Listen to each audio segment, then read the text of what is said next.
Assalamualaikum warahmatullahi wabarakatuh. Perkenalkan, nama saya Mutaharatul Aziziyah, NIM 200222114, Prodi Administrasi Publik, Reguler 3, Mahasiswa Semester 2, Universitas Muhammadiyah Sinjai.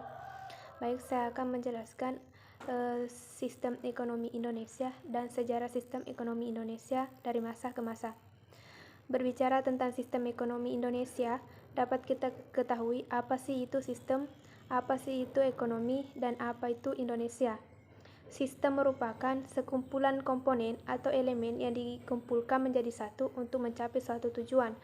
Ekonomi merupakan ilmu sosial yang mempelajari tentang aktivitas manusia yang berhubungan dengan produksi, distribusi, dan konsumsi. Sedangkan Indonesia merupakan negara kesatuan.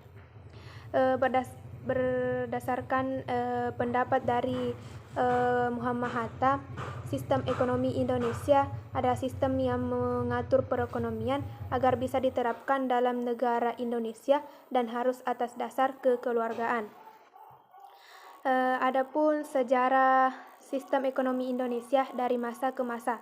Masa demokrasi liberal, sistem ekonomi Indonesia pertama kali diterapkan yaitu sistem ekonomi liberal. Sistem ekonomi ini berlangsung dari tahun 1950 hingga tahun 1957, artinya beberapa tahun setelah Indonesia merdeka.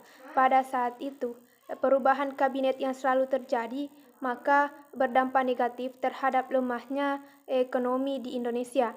Untuk menanggulanginya, maka diterapkanlah kebijakan menggunting uang kertas Rp5 menjadi dua bagian.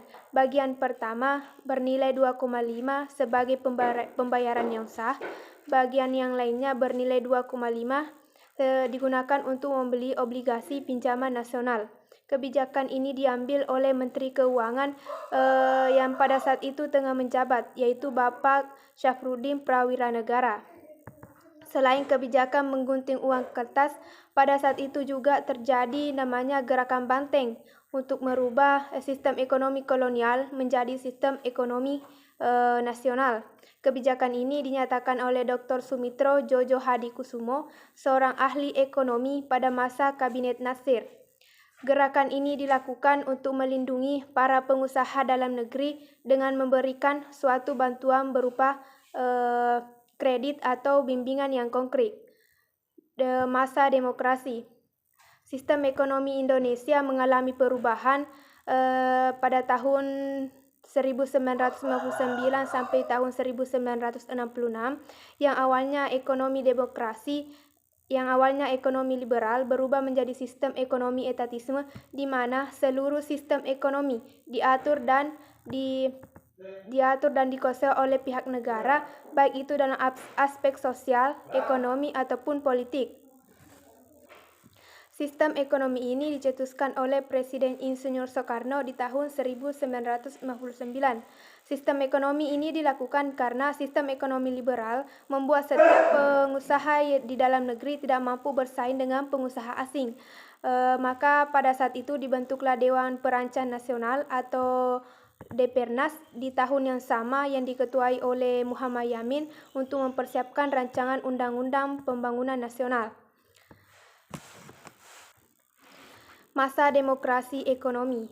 Pada tahun 1967 hingga tahun 1998 atau pada masa pemerintahan Orde Baru dikala itu dipimpin oleh Bapak Soeharto, pada masa itu sistem ekonomi Indonesia menganut sistem ekonomi campuran yang di dalamnya terdapat campur tangan antara pemerintah dan masyarakat yang ikut serta dalam meningkatkan kegiatan ekonomi. Pemerintah berperan sebagai pengendali ekonomi dan masyarakat berperan penuh sebagai pelaku distribusi, produksi, dan konsumsi. Usaha pemerintah ini untuk membantu masyarakat agar terhindar dari masalah ekonomi modern seperti kesulitan menentukan harga barang atau jasa yang akan diproduksi. Masa demokrasi Pancasila. Pada tahun 1998 hingga saat ini, sistem ekonomi Indonesia menggunakan sistem ekonomi Pancasila. Sistem ekonomi ini adalah bentuk pengembangan dari sistem ekonomi campuran. Koperasi salah satu wujud dari diterapkannya sistem ekonomi Pancasila yang berlandaskan pada pilar ekonomi kerakyatan yang berasaskan kekeluargaan. Hal ini sesuai dengan amanat Undang-Undang tahun 1992 ayat pasal 3 yang di dalamnya jelaskan bahwa koperasi adalah untuk mensejahterakan anggotanya serta turut serta dalam membangun tatanan perekonomian negara agar mampu mewujudkan masyarakat yang maju, adil, dan makmur. Itulah tadi sedikit penyampaian dari saya, semoga bermanfaat. Sekian dan terima kasih. Wassalamualaikum warahmatullahi wabarakatuh.